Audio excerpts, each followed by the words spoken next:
अल्हम्दुलिल्लाह हम सब तायात हैं। तुम्हारे बाप की पार्टी है। गालम गलोच से आप समझते हो कि हमें डराओगे? तो अगर गालियों से डरने वाले और इन तुच्चों से डरने वाले होते तो जो वो अल्ताफ हुसैन के सामने खड़े नहीं होते। तुम उनसे बड़ा बदमाश हो। आपको और मुझको वो मिलेगा, वो नहीं मिलेगा जो हम चाहेंगे। वो मिलेगा जो एमक्यूएम चाहेगी, जो तंजीम जाएगी, जो तहरीक जाएगी।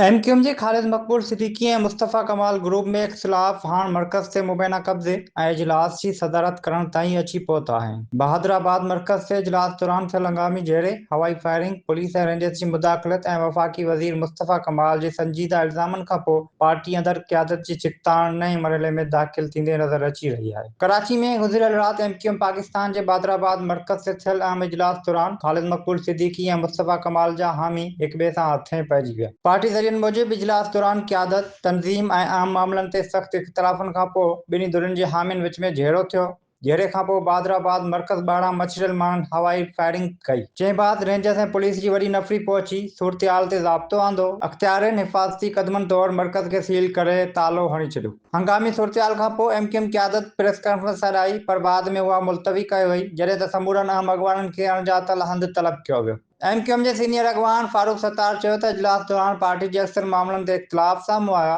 हुन दावा कई त एमपी एजाज़ उल हक़ ऐं पार्टी अॻवान ज़ाकिर सां ॿिए ग्रुप जे कारकुननि झेड़ो कयो, जॾहिं त मंगला शर्मा ऐं शबीना गौरी सां बि बदतमीज़ी कई वई। एमपी एजाज़ उल हक़ इल्ज़ाम हयो त अनीस काइम खनी खेसि कमरे में चमाटूं हयूं ऐं मुस्तफ़ा कमाल ग्रुप जे एमपीए फरहान अंसारी, ज़ाकिर ऐं ॿियनि ते तशद्दुद कयो। ॿिए पासे वफ़ाक़ी वज़ीर मुस्तफ़ा कमाल निजी टीवी सां ॻाल्हाईंदे इल्ज़ाम हयो त एमक्यूएम पाकिस्तान अंदरि अहिड़ा माण्हू मौजूदु आहिनि जेके अमली तौरु एमक्यूएम लंडन जी सोच मूजिबि कमु करे रहिया आहिनि। संदसि चवण हो त ज़ाहिद मंसूरी नाले शख़्स पार्टी जे प्लेटफॉर्म तां मुल्क ऐं रियासत मुख़ालिफ़ सरगर्मियुनि बाबति हिदायतूं ॾींदो रहियो, जंहिंखे कुझु ॾींहं अॻु गिरफ़्तार कयो वियो हो। मुस्तफ़ा कमाल वधीक दावा कई त जाच दौरान ज़ाहिद मंसूरी मुबैना तौरु बयानु ॾिनो आहे त हू अमीन उल हक़ जी हिदायतुनि ते उहे सरगर्मियूं कंदो रहियो। जॾहिं उहे तफ़सील ख़ालिद मक़बूल सिद्दीकी खे ॿुधाया विया त उन खां पोइ पार्टी अंदरि नयूं सियासी सिफ़बंदियूं शुरू थी वियूं। हुन इहो बि इल्ज़ाम हयो त अमीन उल हक़ पंहिंजे ख़िलाफ़ क़ानूनी कार्रवाई खां बचण लाइ बहादुराबाद वरी तकरार खे हथी ॾिनी। होॾां इन्हनि इल्ज़ामनि बाबति अमीन उल हक़ तरफ़ां हिन वक़्त ताईं को बि बाज़ाब्ता रद्द अमल साम्हूं न आयो आहे, जॾहिं त जाच कंदड़ इदारनि बि